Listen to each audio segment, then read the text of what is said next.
Hi everybody, welcome to the Top 2 Inches of Sport podcast with me, Anthony Sheriff. This is a podcast about something that's always fascinated me, the mindset required to succeed in elite level sport. On this podcast, I'm going to talk to people who I really look up to in the world of sport and try to find out how they deal with the highs and lows that come with consistently striving for success in the unforgiving environment of elite sport. On the podcast this week, I spoke to Dr. Sinead Kane. Sinead has an incredible story and has broken down barriers both in her professional life as well as in sport. Sinead was born visually impaired, and after leaving school she studied law and qualified as Ireland's first visually impaired solicitor. With absolutely no background in sport, she took up running at the age of 30 and has since gone on to complete some of the most impressive and also physically brutal challenges imaginable. Amongst her achievements, she completed 7 marathons on 7 continents in just 7 days. And she also holds a Guinness World Record for being the fastest female to run for 12 hours on a treadmill, completing over 130 kilometres. In this episode, Sinead talks all about her mentality and what drives her on to accomplish such impressive feats. So here's this week's episode of the Top 2 Inches of Sport with Dr. Sinead Kane. Right, thanks very much, Sinead, for coming on to the podcast today. I'm sure you're absolutely inundated with requests to go on different podcasts due to the very nature of your story. So I'm very grateful that you've agreed to come on this podcast. So thanks very much. Thanks for having me and wanting to hear my story, Anthony. Yeah, so I'll obviously focus more on the sporting part of your life, which obviously started a little bit later on down the line. But could you just give us a background on yourself first before we get into the sporting aspect of your life? You know, if anyone is listening that isn't too sure about your story, maybe hasn't heard of you before, could you just give us a bit of a background on yourself? So I have 2 PhDs, I have 2 Guinness World Records. I'm a qualified solicitor. I qualified as Ireland's first visually impaired solicitor in 2009. I'm a certified mediator.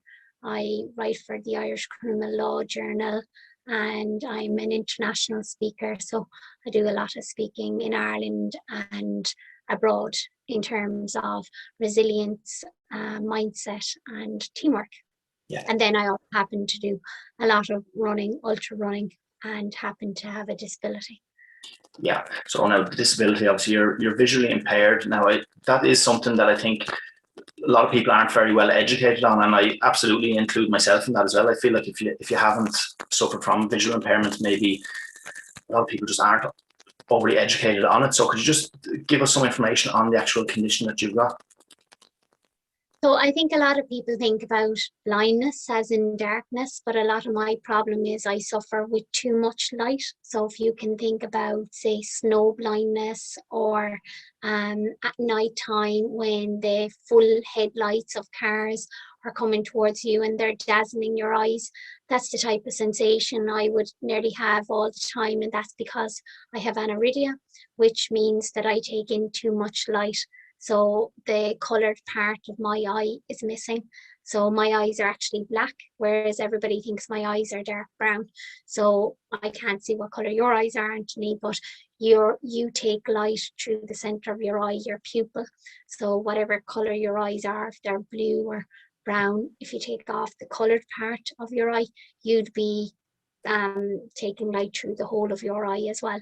So that's just one of my conditions. And then I've nystagmus as well, which is involuntary movement of the eyes. So my eyes shake a lot. So you might not see it here on the call today, or you might see it if you look at my eyes when in person. If you look at my eyes close up, you will see them shaking a lot. And if I try and focus on something, they shake even more. Because I've lived with this now since birth, I don't actually seem to notice it that much. Like for me, like steps moving all the time, that's just natural to me. Like when I look at a set of steps, the steps can be moving, but obviously I know they're not. But in my head, kind of like they're moving, and that's because the involuntary shaking of the eyes. And then coloboma I have as well, and that's part missing of my eye. And then I've glaucoma, and that's high pressure in my eyes. So I have to take eye drops every single night before I go to bed, and that allows me retain the small bit of vision that I have.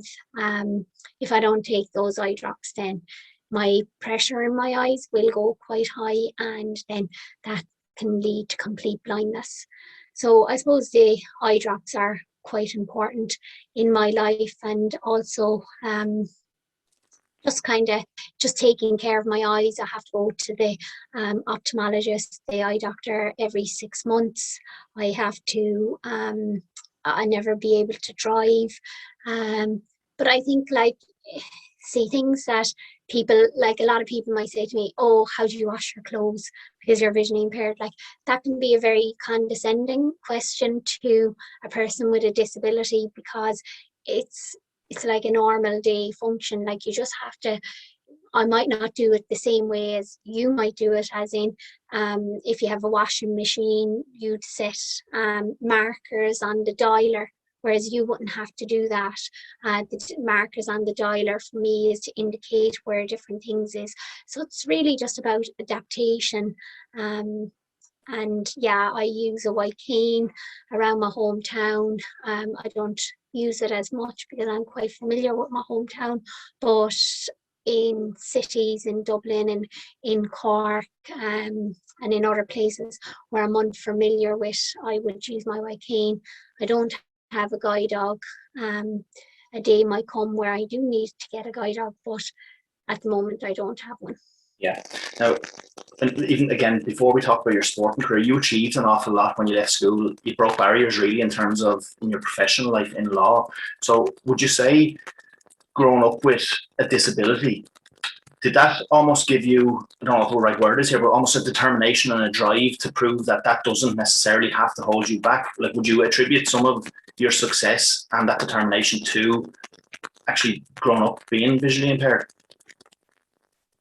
Well, I think that if I wasn't visually impaired, I don't even think that I'd maybe be in running or even have qualified as a solicitor, because I became interested in law because of seeing people around me not get their rights. And as well, when I was a teenager, I was being discriminated against and I wasn't getting my rights. So I had to learn about law, and then when I wanted to study it, and when I told my careers advisor teacher, she was very much of the attitude, oh no, you won't be able to do this.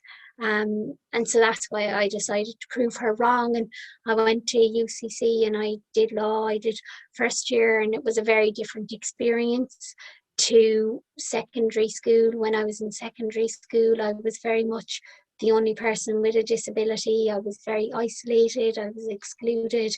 And then when I went to college, it felt more normal. I went to UCC and I looked around and I saw more people who had disabilities. And when you see more people of all different shapes, sizes, different minority groups, it makes you feel more welcomed, it makes you feel more included, it makes society feel more diverse.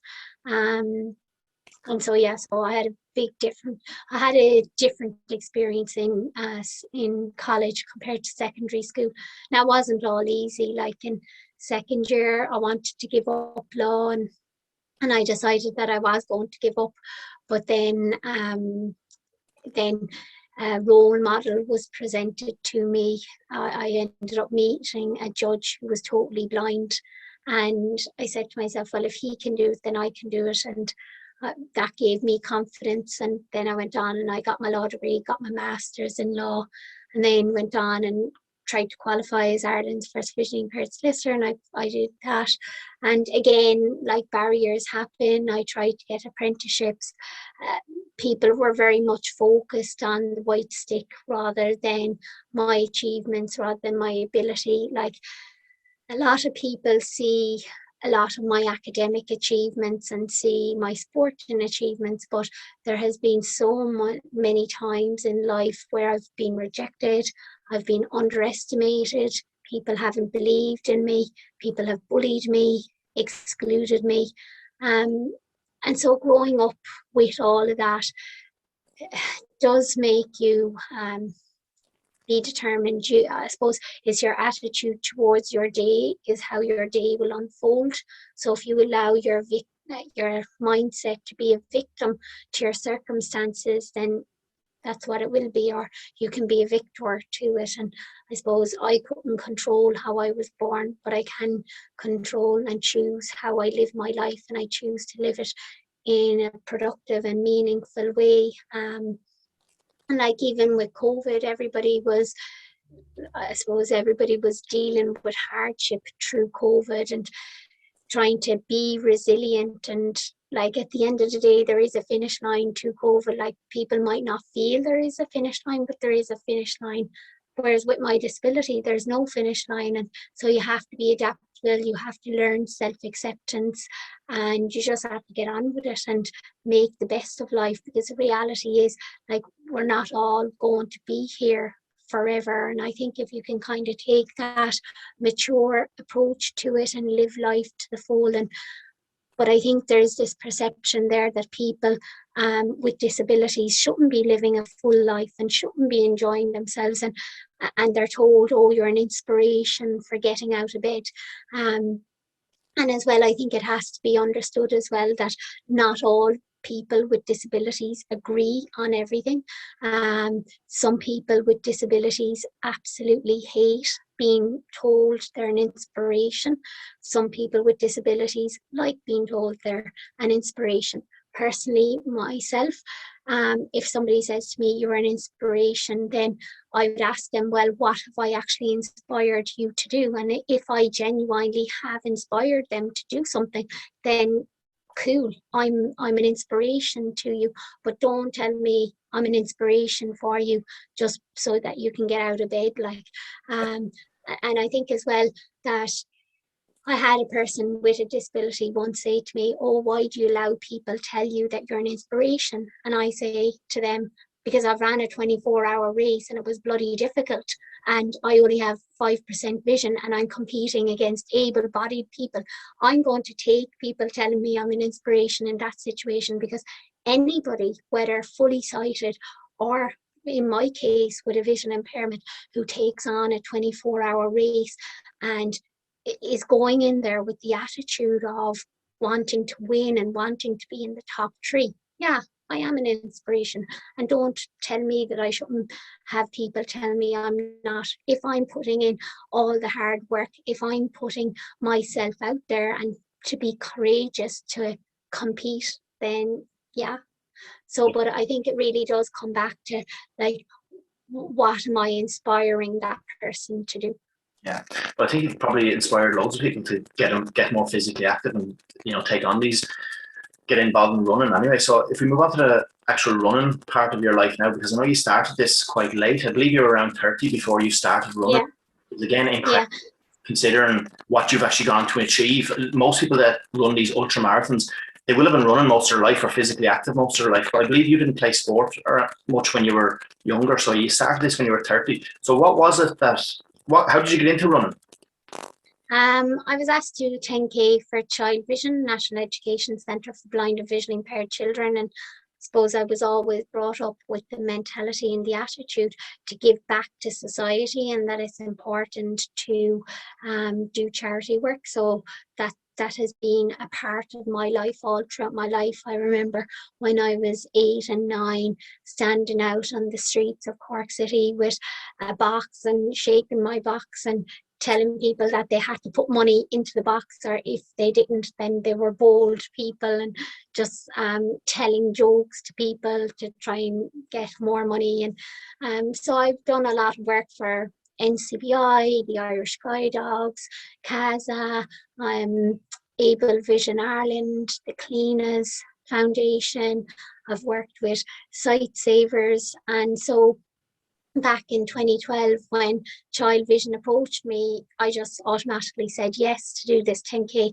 Sure, I didn't have a clue what a 10K was. Like, when you don't drive, you don't have that perception of distance. So 10K for me could have meant from here to the front door. But anyway, I just said yes, not really knowing what I was putting myself into, again, automatically thinking, oh, sure, this is all going to be easy, everything's going to fall into place. And it was only after saying yes, I kind of realized, okay, I actually have to get a guide runner here now. And then I said, oh, well, that won't be any problem. I'm helping a charity organization, so people will help me. But nobody came forward. And that kind of gave me a bit of a wake up call that not everybody has the same mindset of me.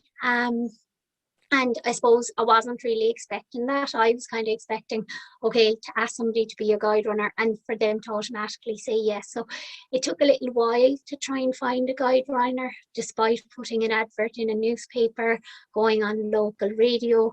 And what I couldn't understand was there was all these running clubs in Cork City, but nobody was coming forward.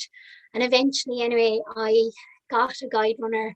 I trained with that person for 8 weeks. I did the 10K women's mini marathon, and I set myself 2 goals. One, to do it to do the 10K under an hour, and I did it in 55 minutes. And the second goal was to raise €2,000 for child vision, and I exceeded that amount. And I suppose something that I did learn in that training was that it's not a thing that you can just go into running. Like I remember, was it the first week or so that I was running, and I thought I was actually at the 10K mark, and in the training run, and sure, we were only at like 4K. And so that was a kind of big wake up call to me. And I was kind of like, how do people run for 10K? How do people run double 4K and then adding on a small bit more? And I just couldn't get that around my head, really.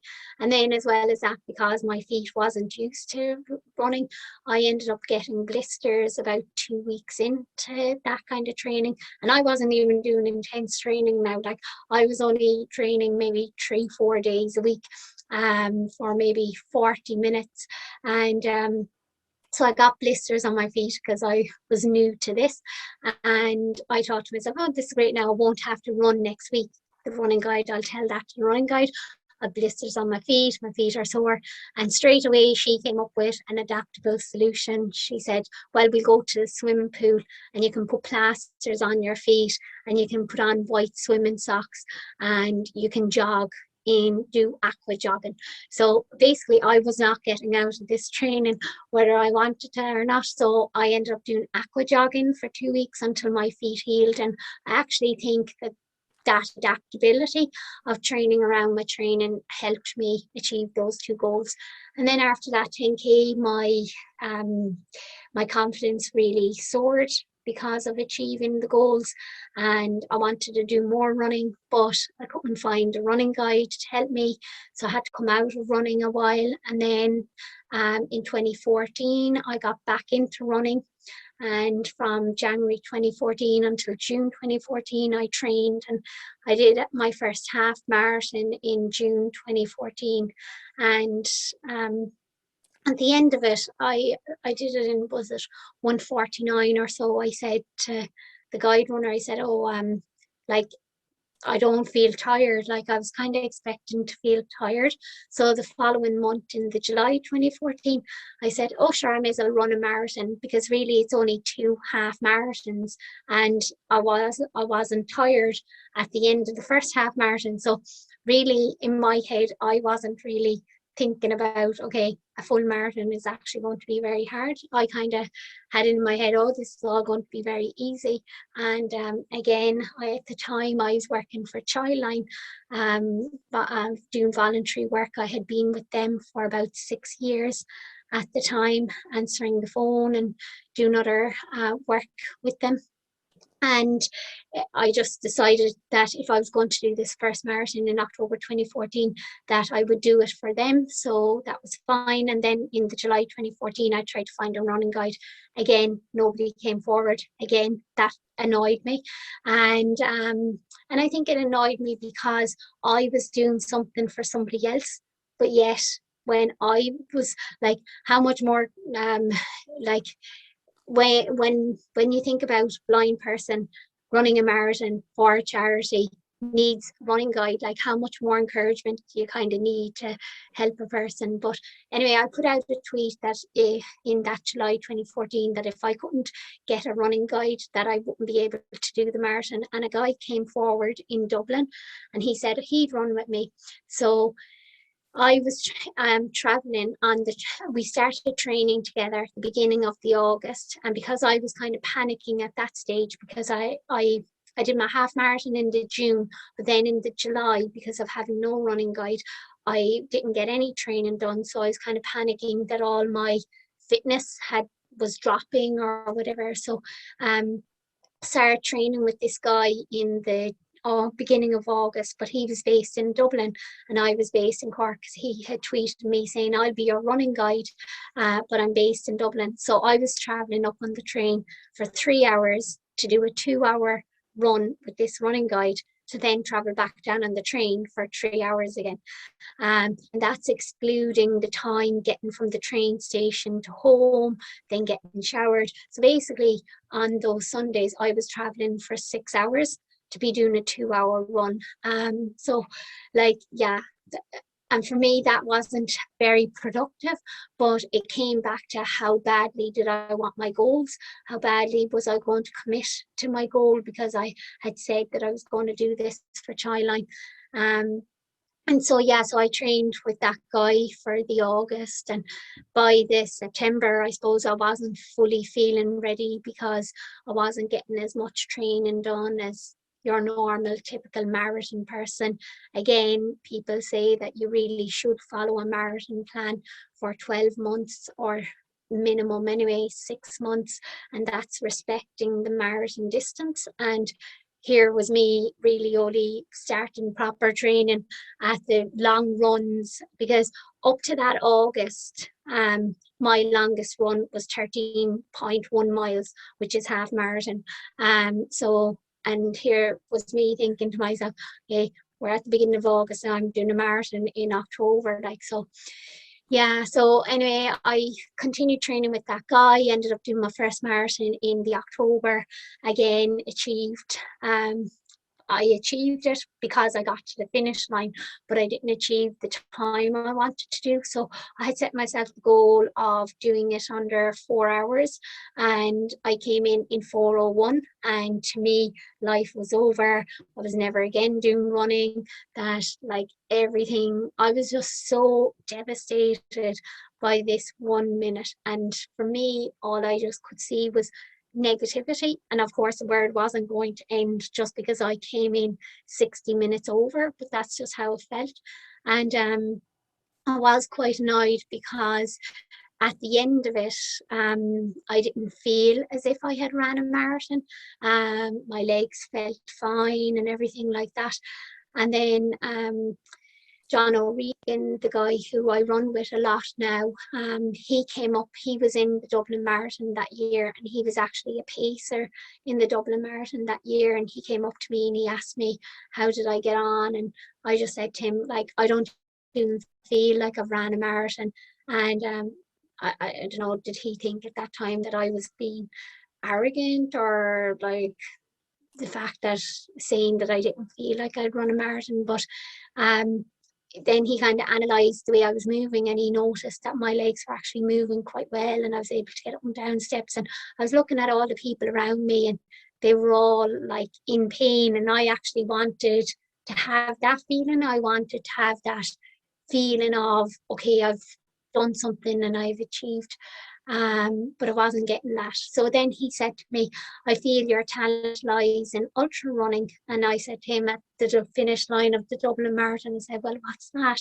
He said, any distance beyond the marathon. And he said, I think you should run a 50K. And I said, well, I have found it extremely difficult to find a guide runner for this marathon. So how am I going to find a guide runner for 50K? So he said he would do it with me. And I suppose I said yes then, again, not fully knowing what I was putting myself into, but I had confidence that this guy knew what he was talking about, because he was a run coach. And he had also ran with Mark Pollock, a blind athlete, at the North Pole Marathon. So that kind of gave me confidence that this guy would know what he's doing if he was to be guiding me.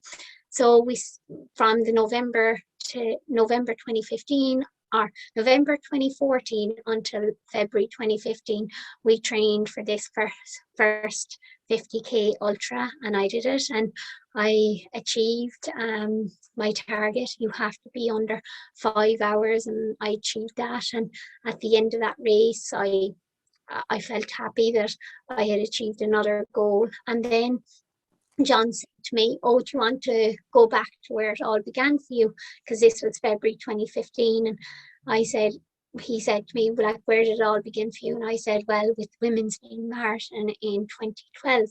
So we decided that we were going to do this women's mini marathon.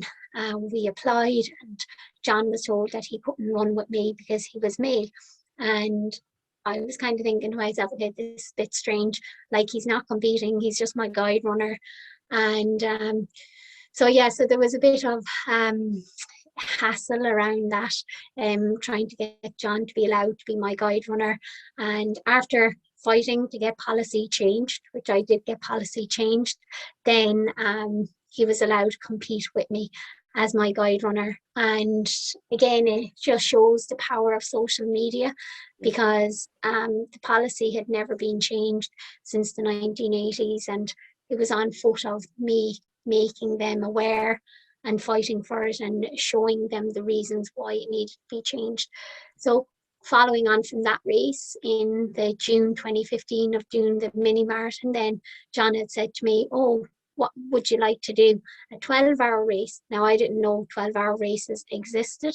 I think it was only like 50Ks or whatever. And then I just said to him, "Oh yeah, I'll do it." Now, I was kind of more like, just like, "Oh yeah, I'll do it" type of thing, not actually realizing that he was actually serious like this. And then I kind of realized that he was serious. And then he said to me, "I think you can break the track record up there." And I was thinking in my head, like, what? Like, like, my longest run has been, is it like 4 hours 40 minutes or 4 hours 50 minutes, and you're talking about doing a 12-hour race, and on top of that breaking a track record. So he had a lot more belief in me than I believed in me. And sometimes it takes another person's belief in you for you to believe in yourself. And so we went to that 12-hour race. He was right. I did break the track record. I was the only person there with a disability, and I came second female. So I think that's where you need good coaches in your life and people in your life who have the experience and who have the knowledge. And so, he has helped me succeed. And following on from that, then in the November 2015, I did the Volcano Marathon, which is organised by Richard Donovan. And a month later, then was it the December 2015, January 2016, I made the decision then that I wanted to compete in the World Marathon Challenge, because I had said to John, following on from the Volcano Marathon, like, that was extremely mentally and physically exhausting. But what next can I do that's even tougher than that? And so that's my kind of mindset. I'm always wanting to better myself and be a better version of me. And so we decided to do the World Marathon Challenge. We trained for it as best we could.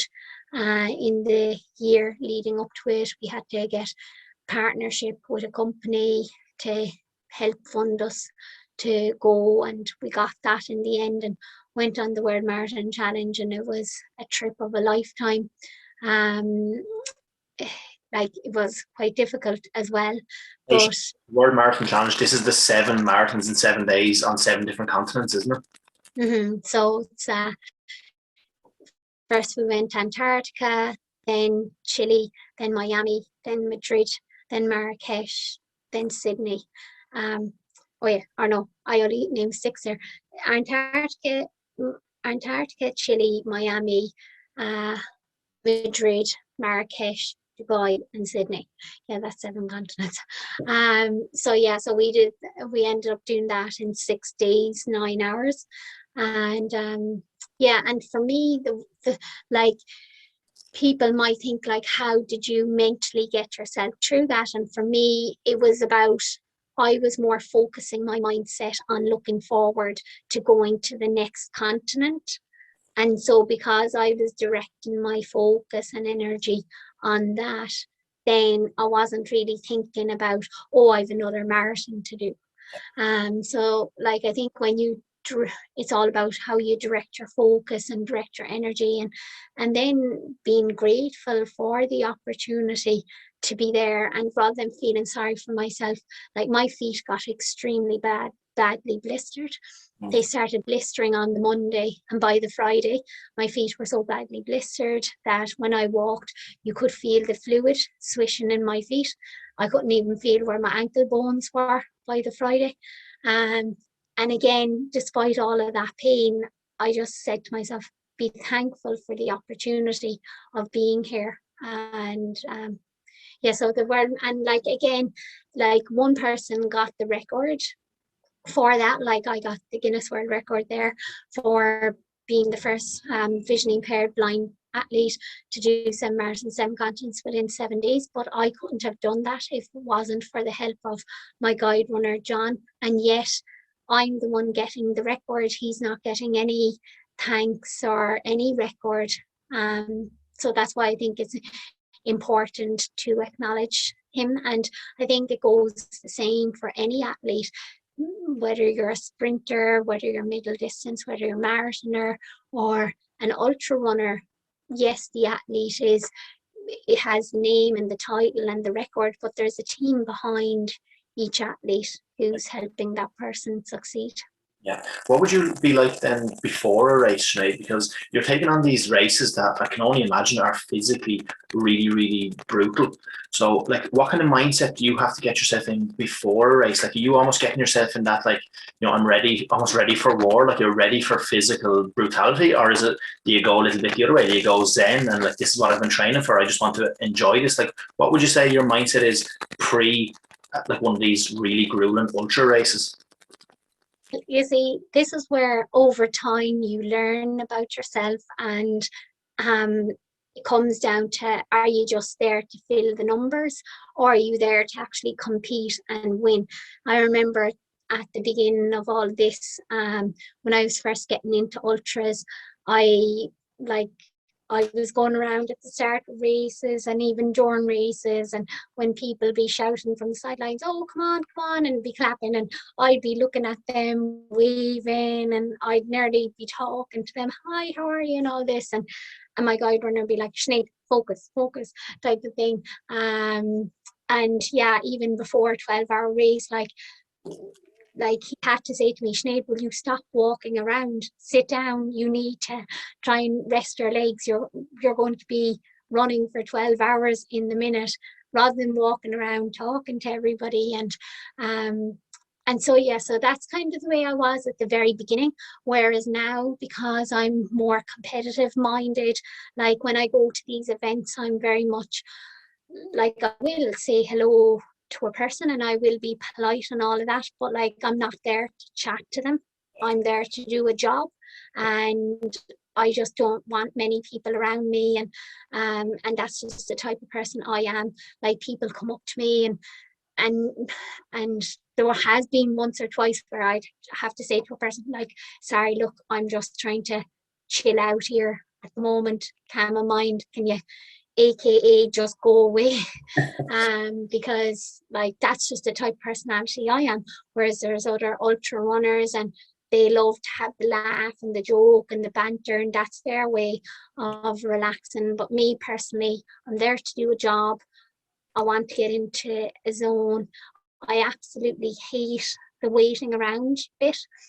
I like, because if you go to these ultras, you might be maybe waiting around for an hour or maybe 2 hours when you get there, and I kind of hate that. I just want to chill out, calm my mind, and get started and get everything underway. Like, Yeah. What about in the middle of a race? And if you're running for like 12 hours, for example, it's going to be very difficult to focus really intently for 12 hours. I'm sure your mind does wander, and I'm sure it gets so physically difficult that there's times where, if I was doing it, I'd certainly be considering quitting anyway. I don't know about you, but have you anything like, do you have any like breathing techniques while you're running, or do you pay attention to like internal conversations you're having with yourself to to navigate those really tough moments in the middle of a race? Well, I remember one of my, I've done 3 12-hour ultra races, and I've been the only person with a disability in those 3 12-hour ultra races. And I remember in one of them, I was running around and I was listening to my guide runner, and I just got to the point where I just no longer could listen to the sound of his voice, because he was like left, right, person in front, and I just, after about an hour of listening to your guide runner's voice, it's like, oh, will he ever be quiet? But he can't be quiet because his job is to be there to give instructions. So I just said to my guide runner, John, at that race, I said, John, you're just going to have to stop talking, because I just can't listen to you at the moment. My head is just frazzled. So we came up with the scheme that for a few moments that I was just to try and help me calm down or whatever, that I was going to put in my earphones, and that I was just going to do that for 5-10 minutes maximum, and that was just a way for me to chill out. Now, other ultra runners, the minute the race starts, they put in the headphones, and the headphones don't come out until they finish, whereas I don't have that luxury, because, and I call it a luxury because it is a luxury for them. I don't have that because I have to listen to my guide runners. So I put in these earphones anyway for 10 minutes, and there was a motivational tape on, or a song on, and within it, it was like, how badly do you want your goals?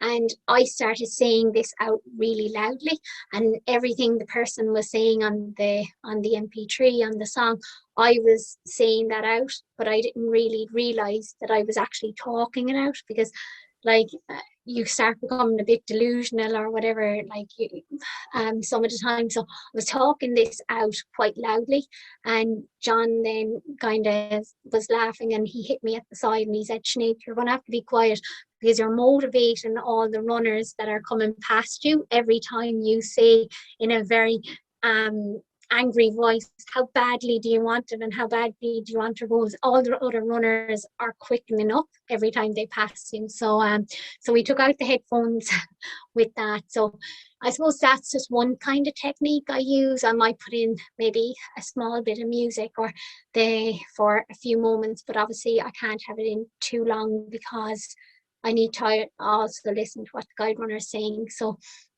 and in that time when the earphones will be in my ears, we have to really go by touch. So he might like bring my arm to the left, or bring my arm to the right, and that's kind of a way of knowing. Other kind of techniques I use would be, I try not to say during the middle of the night, when it is 2 a.m. in the morning and you're saying to yourself, why am I doing this? Like why am I putting myself through this? I have another about 10 hours to go. Why am I doing this? And then in those kind of moments, you have to kind of not really think maybe of the outcome, because it seems too far away. So you just have to kind of stay in the moment, and you have to kind of trick your mind, and you have to nearly just tell your mind, okay, well, I'm just going to run to the next 100 meters. But obviously, you know that you're not running to the next 100 meters, but you have to kind of tell yourself that you're only doing that. Yeah. Sorry, go on.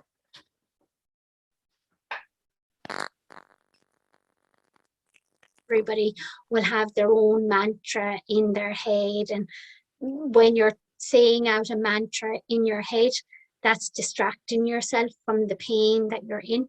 So it really is about self-talk and about distraction techniques. Yeah, it's like I never actually really considered the fact that you're running with a guide runner, how important he will be for you as well. Can you just, for any of us that aren't really too familiar with what guide runners do, can you talk us through, like, are they running right beside you? Are they running right in front of you while also talking to you? Or what is that relationship like? Normally they'll run at the side of me. Normally they'll be on my left hand side. It doesn't really matter. They can be on the right. I suppose for me, I seem to work quite well with the person on the left. And then I suppose like we have to be conscious of the other athletes around us. So like we don't want to be nearly taking up 2 lanes.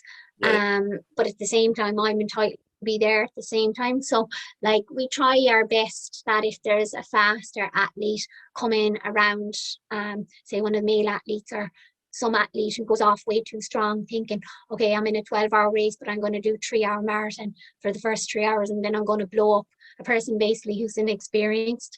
So in that case, you kind of try and go into a bit of a single file to let that person pass and have respect for other runners.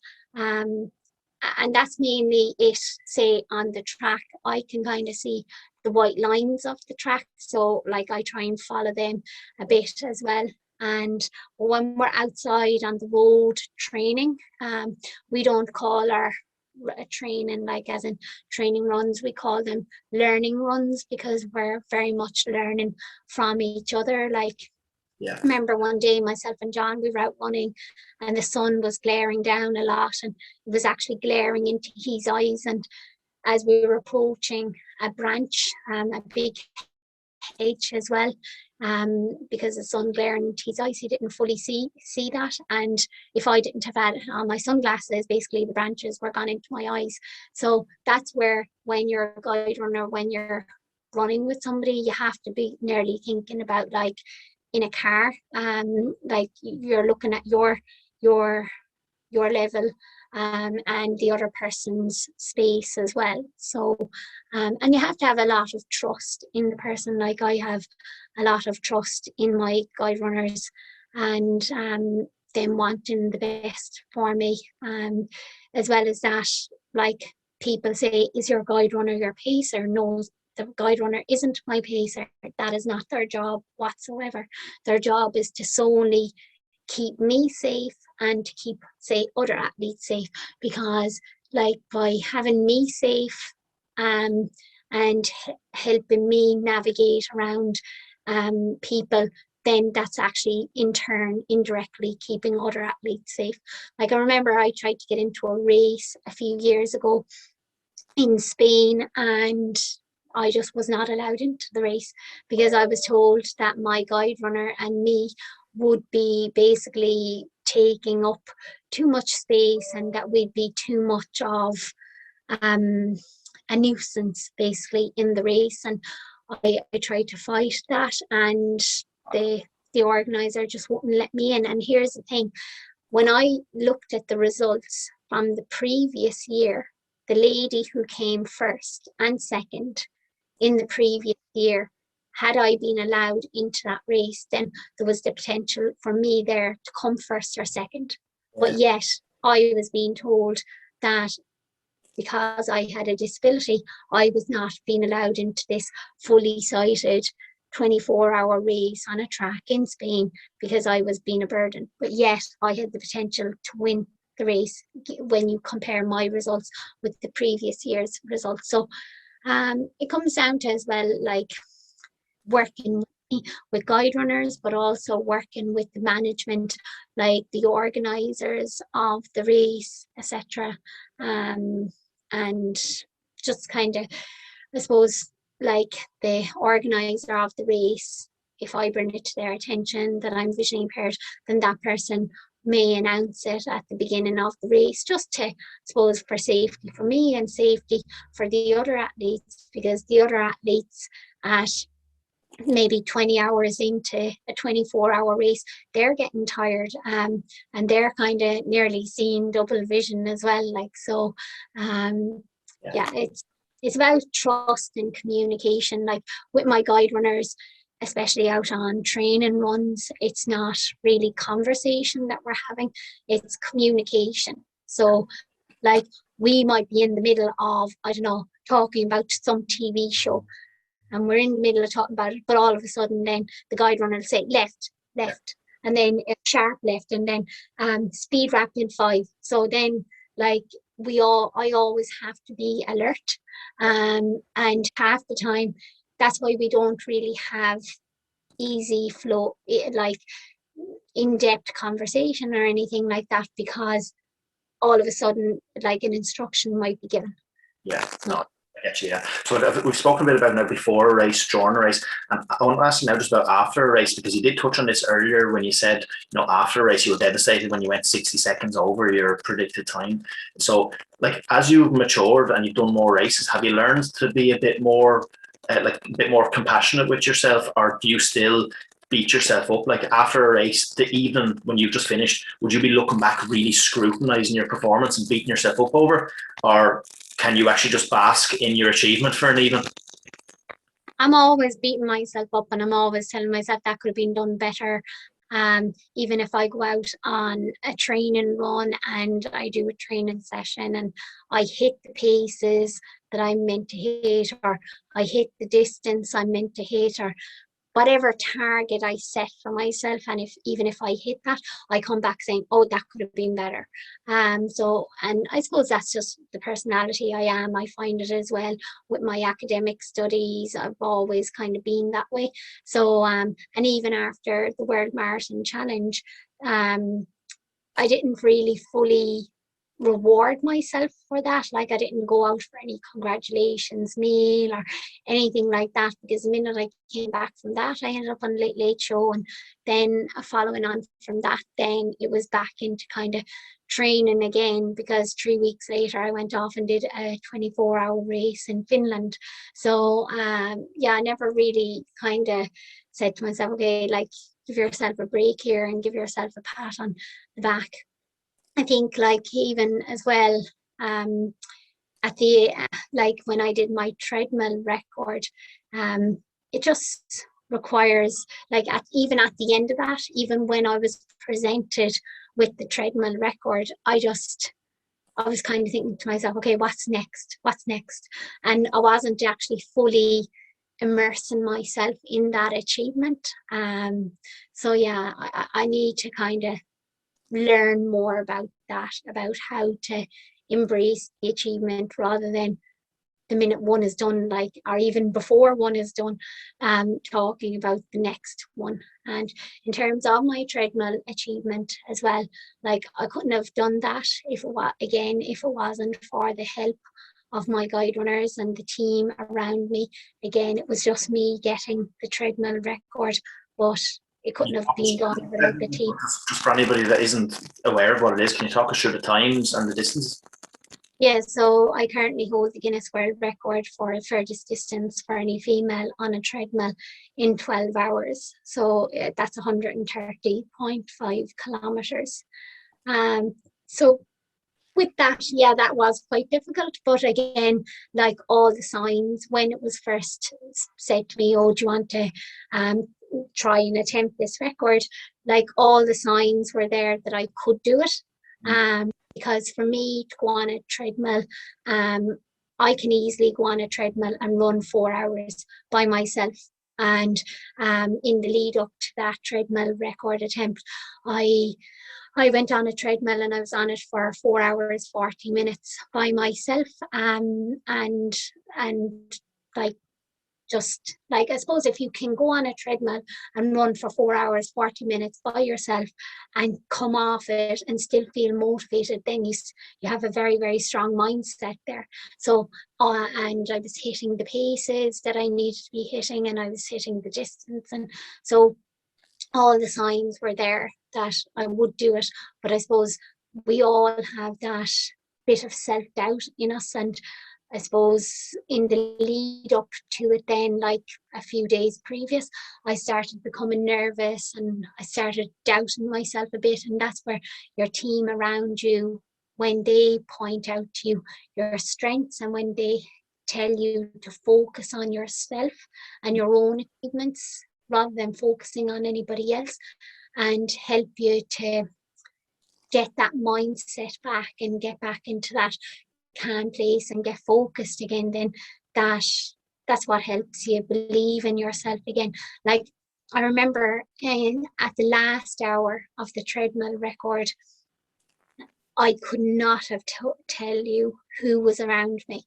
I knew there was people around me, but I just couldn't tell you, because for me, in that last hour, the only thing was just me and that treadmill. wasn't in my head, there was nobody else in the room, even though I could hear everybody. And I was so focused. Like, even when they told me that I had achieved it, I actually didn't hear them say that. Yeah. And it was only when the actual buzzer stopped and everybody was clapping. And then I turned around and I said, even though I could see people clapping, I kind of said, have I done it? And like the team said, yeah, you did it about 10 minutes ago. You broke it, so about 10 minutes ago. And in that last hour, I said to myself, I just said, do not mess this up now. Yeah. Because even though, again, it looked like I was going to achieve it in that last hour, like, you always have to be alert and you always have to say to yourself, okay, anything can happen here. And that's why I was so focused and determined, because I said to myself, I have not wasted the last 11 hours of my life suffering to now mess it up. And that's all I kept saying. And no way was I going to let it go. Do it? Like, because I'm just thinking, was this just a normal gym and people were looking going, God, this woman has been running for 11 hours? No, because it was in the Clayton Hotel, Burlington Road, and the Guinness World Records, they're extremely strict with paperwork. Thankfully, I didn't have to deal with any of that paperwork. All I had to do was just the running part. So that nearly seemed the easiest job. But like, there's witnesses and signatures and so many forms that has to be collated. And then the Guinness World Record adjudicator was standing there and he was watching the video footage and he was going back and forth over it all and checking people's witness statements. So it is very administrative heavy. But thankfully I didn't have to deal with any of that. I was just on my treadmill and all I knew is that I had to stick just being focused and getting to a certain place and distance, and I did that. So yeah, and very much it's about visualization as well. And I think as well that my background and my upbringing and all of that came together for me on the treadmill, because some of the experiences that I've experienced, that's how you learn to have a strong mindset. Well, for me anyway, it is, because like when you've been experiencing extreme bullying, rejection, exclusion, never involved in PE as a child, always left sitting on the PE bench, nobody picking me for their team. While you're on the treadmill, you have a lot of thinking to do by yourself. And so those kind of memories come in and out of your mind every so often. Yeah, so that was actually what I was going to say to you. I think of all of the impressive things you've done in terms of running, I think the most impressive thing for me personally is the fact that you, like you alluded to it there, you didn't really get involved in PE, is the fact that you weren't involved in sport from a young age. I remember when I was in college, so I was studying sports psychology, but every now and then we get like a guest lecture from a different element of sport. And I remember one day we had a nutritionist come in and she was talking to us all about how childhood habits, like dietary habits, are more likely to stay with the person as they grow up, which isn't rocket science. It's like we probably all knew that anyway. But she also spoke about physical activity. So young people involved in sports, they're more than likely gonna, even if they don't stay involved in competitive sport, are more than likely to stay physically active as they grow up. Like, so I would have played sport when I was young, so even now I'll still need to do a bit of training, or I just feel myself going a bit mad without it. So again, there's no rocket science there. I would have always imagined that to be the case anyway. But the fact that you didn't play any sport whatsoever, it's like, I'm not surprised that you went and ran a 10K or anything like that, because that's obviously possible. But the fact that you just built on that and you become an like elite ultra endurance athlete, I would say it's very, very improbable that that would have actually happened. So I think that's almost the most impressive part for me for what you've gone to achieve. But like, do you think, because you don't have a background in it, and this might sound like an overly simplistic question, but like, do you enjoy running, or has it just now become a part of what you do? So it's more just a discipline that you do, or do you actually get a good proper buzz out of it? I enjoy when I achieve goals, like I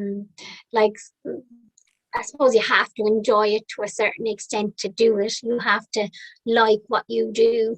And like, again, running has become part of my life. It's part of my life now every day. And it's something that people associate me with. Like everybody used to say, oh, Sinead, the visually impaired solicitor. Whereas now when people refer to me, it's oh, Sinead, the runner. So people give you different labels now. And so this is my current label, Sinead, the ultra runner. But I suppose my mission is to challenge the status quo of able-bodied sport, and to challenge it and question it, and to ask why people with disabilities like myself who get to that level and be able to achieve the qualifying standard to get into an able-bodied sport, why is barriers put in their way? So that's what I'm there for. That's my mission, is to challenge the status quo and get more people who have disabilities into able-bodied sport.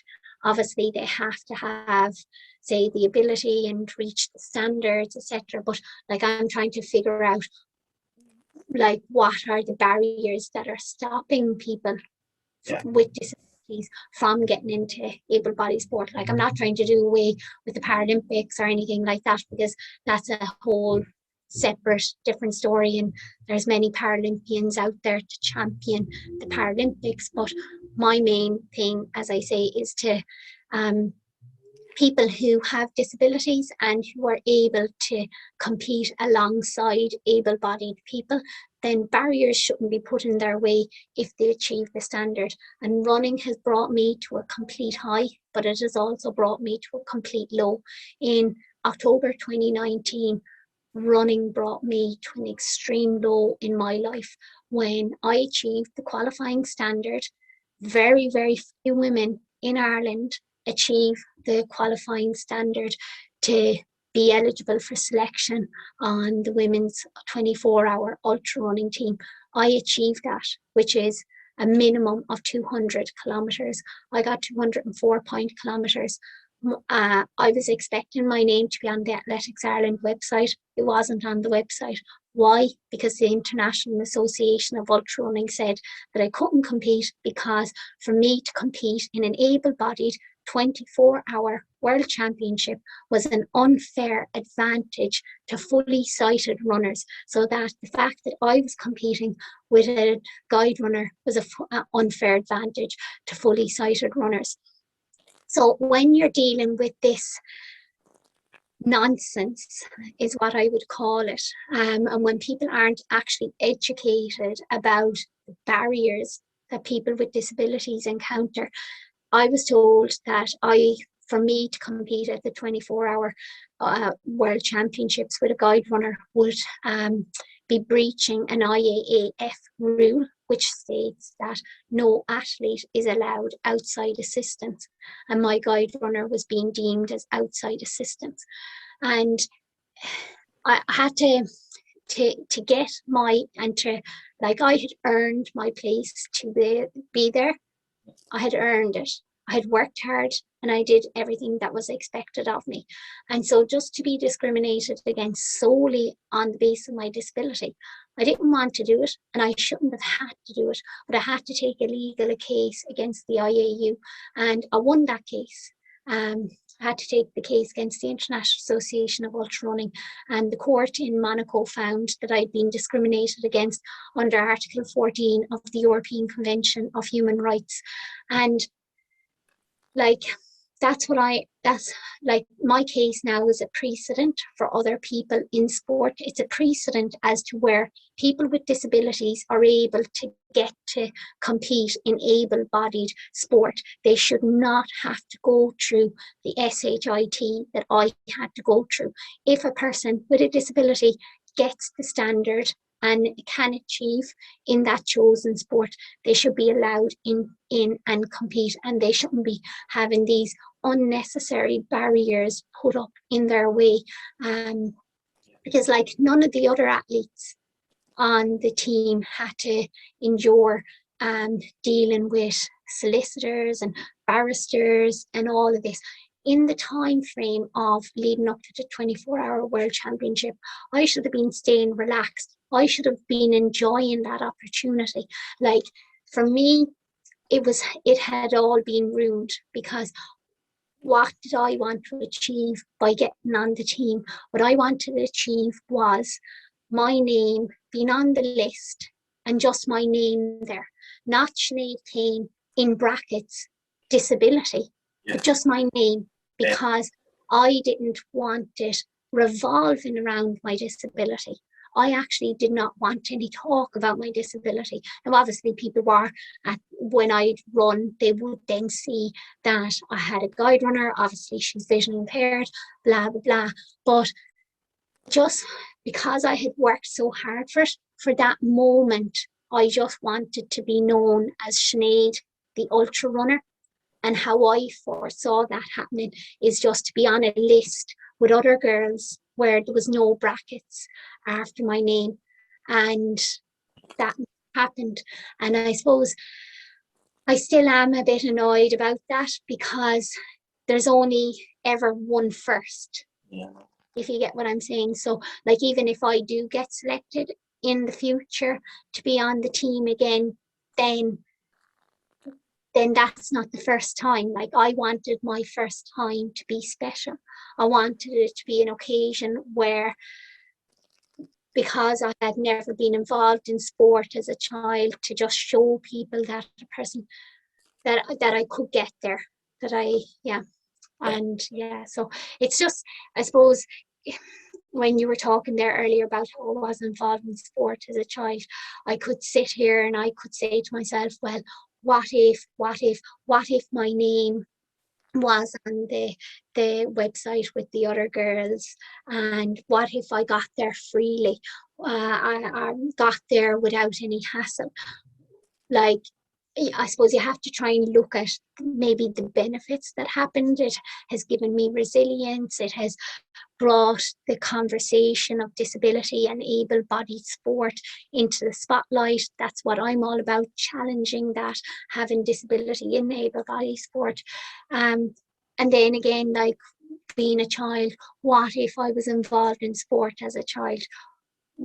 Would I have got to X place here now in life, and would I have won in different things? And, like, I suppose that when you let all these what ifs go on in your head, you drive yourself insane. Like, so therefore you just have to not think about really well about, oh, being in sport as a child. You just have to say, well, it didn't happen, move on from it.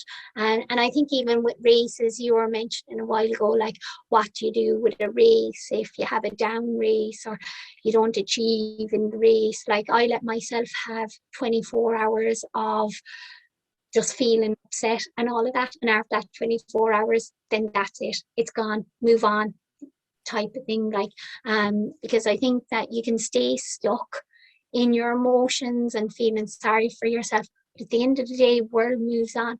Yeah. You can be still 4 days later feeling sorry for yourself, but, like, people have moved on. So that's where I just try and 24 hours, and then after 24 hours I start focusing on what's next. Yeah, that's great stuff. Look, I'm really conscious of time, because I know we said we're going to try to keep this to about 40 minutes, and I think we've absolutely crushed that already, to be fair. But I just want to finish up with two questions that I ask everybody. So again, you can keep these short if you like. The first one is, what athlete in the history of sport would you admire most from a mentality point of view, and why? Well, I think I have a lot of people in my head, so I don't know, am I allowed to name a lot of people, but I think Sonia O'Sullivan, I would admire her mentality, how she stayed with her sport for more than 15 years, and the amount of medals she achieved, and the commitment and the dedication she put in, and she put Ireland on the map as well, and she made an impact. And that's what I suppose, even with my ultra running and with disability and able body sport, I'm trying to make an impact. Then Katie Taylor, just how humble Katie Taylor is, and just how that wanting to be better and always just wanting to get better. So she would be another person. Then Catherine Siffer. I think I'm pronouncing her name wrong now, but that was the first woman in the Boston Marathon. So I'd look up to her. Because again, she made a statement, she challenged the status quo. Again, that's what I'm trying to do in sport. And then there's a girl, Anne Trayson, she was kind of a bit of a pioneer in ultra running in the US. She has broke many records in running ultra runs in the US. So these people, I look at their journey and look at their commitment and their perseverance and their passion, and that it's always good to have role models. 100%. That's a great answer. And then the last question that I ask everyone is, if you go back to a younger version of yourself and give yourself one piece of advice, again from a mindset point of view, and you can take that any way you want. This can be when you're 30, when you start off running. It can be when you're a child, when you're a teenager, whatever, or even like when you're in that guidance counsellors telling you maybe not to go for law. So whatever stage of your life you want to pick, if you give a younger version of yourself a piece of advice from a mindset point of view, what would you say? I would say be patient with running. You have to be patient. The results aren't going to develop overnight. You have to be willing to put in the work. So be patient. Try a variety of sports to see what you like, because you do need to like what you do. There's no point being in something if you don't like it. Also, be curious. I think it's good to be curious about your sport and not only just learn about the running, but learning about all aspects of it: sleep, nutrition, educating yourself. So be curious, and then have the courage to compete. Be courageous, because like there's been many times where I might fear going into a race, fear failure. But I think if you can have that courage to compete, that's a great quality, no matter what the outcome. Even whether you do good or you don't do good, having that courage is good. And then last piece of advice I'd give would be your own best friend, because you're with yourself a lot. So be your best friend. So, Sinead, thanks very much. I mean, I'm not trying to embarrass you here, but I'm genuinely actually in awe of your story, your whole story, just from your life story and your sporting story as well. So it was brilliant to hear all about the mental side of your competition as well. So thanks very much for coming on to the podcast. Thanks for having me. Thank you. Big thanks this week to Dr. Sinead Kane for coming on to the podcast. It was brilliant hearing all about Sinead's story, from her background right up to the sporting accomplishments that she's had in recent years, which, like I said to her on the podcast, in my opinion, is made even more impressive given the fact that she didn't actually start running or competing in sport at any level until she was 30 years of age, which is just incredible, really, when you think about it. I can't, off the top of my head, think of any other athlete that started at 30 and went on to, break Guinness World Records and complete 7 marathons in 7 days on 7 different continents, all these unbelievable tasks. The fact that she did that, having started so late with no background, just makes it all the more impressive for me. So it was brilliant hearing all about her mindset, how she approaches competition beforehand, how she deals with difficult moments within a race, as well as how she also reflects on the race once it's completed as well. So it was just brilliant hearing all about her mindset, and I think she's definitely well worth a follow as well for anyone that's on Instagram and Twitter. I definitely suggest following her accounts on those and following her journey, because some of the tasks that she takes on are unbelievably admirable. So you should definitely give her a follow on those platforms. I was also talking to Sinead off camera there at the end, and we were just discussing again different moments throughout her career, and particularly low moments that she's had. And she said that there was actually a song that she listens to quite a lot, particularly one verse of it, which she says resonates an awful lot with her. She said that really has helped to get her through tough moments in her career, and even tough moments within races. So she also said that she'd like that song to be played at the end of this podcast, just to sign off, because the song obviously resonates with her and means quite a bit to her. So I'll play that one now just to finish off. So thanks everyone for listening, and I'll be back in the next couple of weeks with a new guest. Thanks everyone.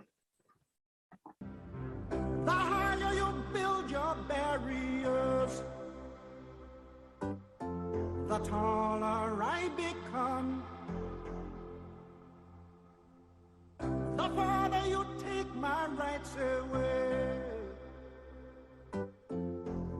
faster I will run. You can deny me, you can decide to turn your face away. No matter, 'cause there's something inside so strong. I know that I can make it, though you're doing me wrong, so wrong. You thought that my pride